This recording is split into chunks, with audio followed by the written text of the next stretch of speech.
A lot of content on social media in the black sector focuses on the relationship that black women have with black men, instead of focusing on the relationships black women have with each other. And of course, we know if you're a black man and you're critical of black women's behavior, you're ultimately identified like this clip. Why are straight black men so comfortable with dragging black women? I'll give you 3 reasons why. Reason number 1 is because he witnessed his mama get disrespected and cheated on by his daddy, and he normalized that behavior and grew up assuming that all black women will tolerate that same disrespect that he witnessed his mama tolerate. Reason number 2, he's on the down low and he's frustrated because he can't come out the closet. Therefore, he's envious and jealous of beautiful, successful black women who walk around in their truth. They walk around in their power. They glow. They have an aura about them, and he envies that. He really wants to be a sis, and he's jealous of the attention you get from men. He wants that same attention. So he will take his anger and frustrations out on successful, beautiful black women, even get into relationships with black women just to destroy them because he's envious that he can't come out the closet and live in his truth. Reason 3, he's angry because he's not on the same level as the white man. Therefore, he feels powerless and he will punish the black woman for it. And you see, that's why a lot of black men remain silent on these issues or just stop caring and just kind of give up on the black community altogether, because you're going to be identified as a person who is a misogynist. And most black men want to keep their job or keep their standing in their community, irrespective of what community it is. And you know what? It's no sweat off their back because they have their own lives to live. But however, I do want to focus on this black mother, black daughter narrative. It is often overlooked in black America. We always talk about the problems that black women have with black men. And now black men's issues with black women, that's typically the talking discussions of the day, from, Madame Noir to people like Kevin Samuels, back to Bossip, back to the black church. All of these situations are always occurring, but you never hear the pastor on the pulpit talk to the audience or to the church about how the black mom is jealous of her younger black daughter, especially amongst the men that she's dating. That is so quiet. I've seen it in my own relationships. Young black women who had a mother and they have a terrible relationship. And because that relationship is so toxic, that young woman or woman in general can't have any relationships with anybody. Forget having a relationship with a man such as myself.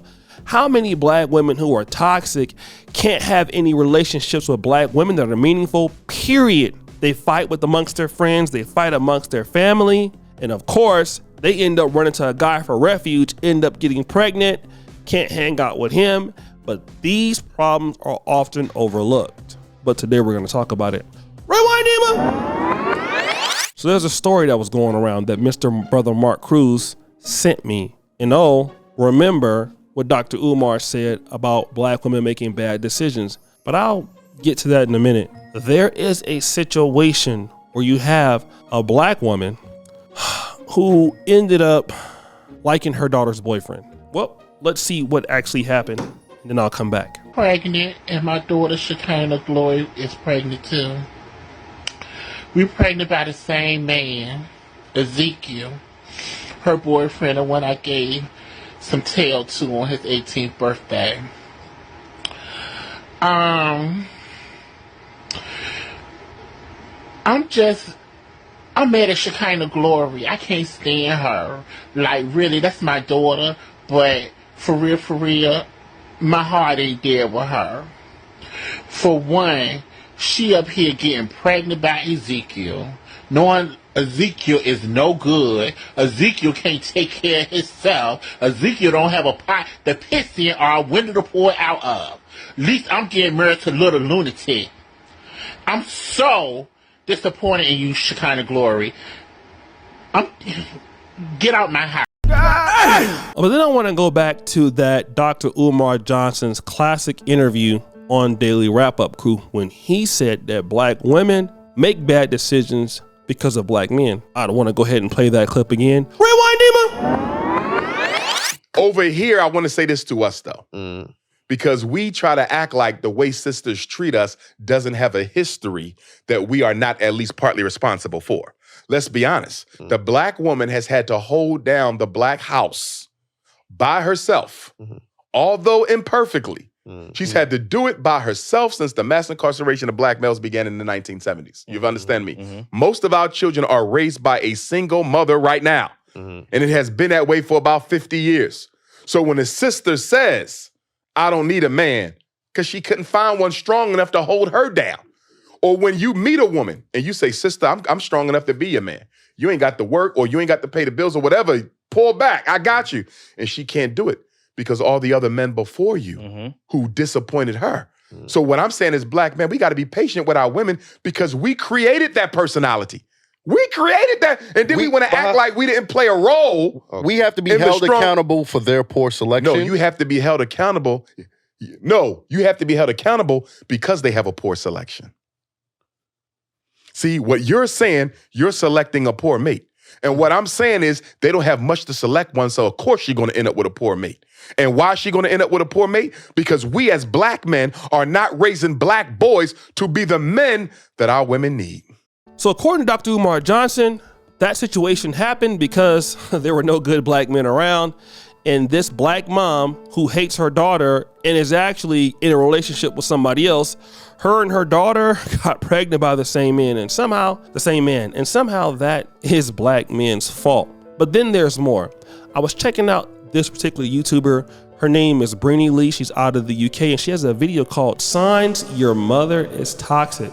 I want to focus on one part of this video and then we'll come back. One of the most annoying things about a toxic mother is that they never take accountability. Accountability is a bad word, is a curse word for toxic mothers. Toxic mothers never apologize, nor do they ever take accountability. Why? Because they cannot let you see that they are human too, just like you. Even though that's all you see when you look at them, a whole human mess. And some of us have this God complex. And to say sorry or to admit wrong would be for them to take on the position as the child and to therefore be submissive to you. But mothers, please hear me out. Lead by example. Teach your kids to apologize by apologizing when you're wrong. It is okay to be humble. It doesn't put you beneath them. It doesn't make you look weak. It is actually a sign of strength. And our children need to know that it's okay to be wrong without being a wrong'un. And one of the most annoying things with toxic mothers, and if you have a toxic mother, it may be very difficult to explain to other people. I want to give a shout out to Brini because she brings out something that is very evident,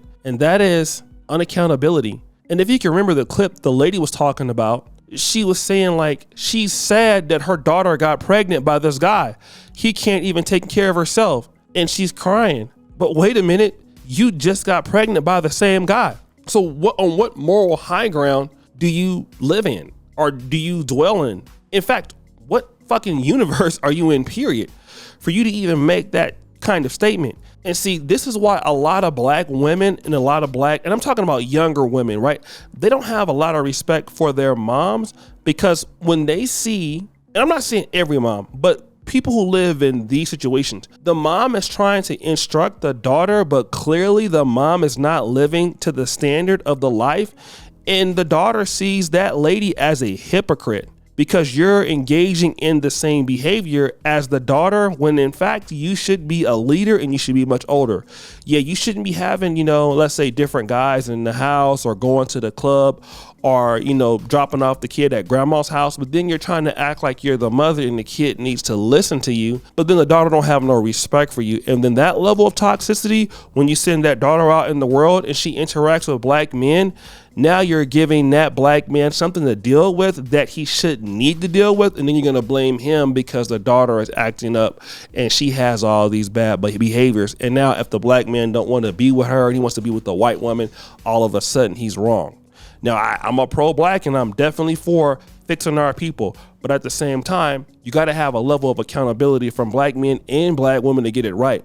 And I'm just so tired of hearing that, all of these situations are black men's fault. When you know for a fact, somebody in your family that has a toxic mother and that mother don't get along with the daughter and that mom is jealous of that daughter and that daughter in that house is having issues and the mom loves the younger brother more than the daughter. We all know somebody like that, okay? Where the son can do no wrong and the daughter is the one that the mom hates. We've all seen it. We all know somebody like that. And it's very common in Black America. We're going to act like it's not common in Black America, but we know. And it's been happening for years, hundreds of years, where you have a mom who have a daughter and she'll put the daughter out of the house because she feels that her boyfriend is looking at the daughter. Not putting a man at the house who's making the pass at the daughter, but putting a daughter out the house. That has also happened too. And we know that it happens, but you know, it's all blame Black Men Day. So guys, what do you think? It's your boy, O'Shea Duke Jackson, back at it again with another episode of The Celebrity Junk. I appreciate you, father. You subscribe, hit the bell. We're out.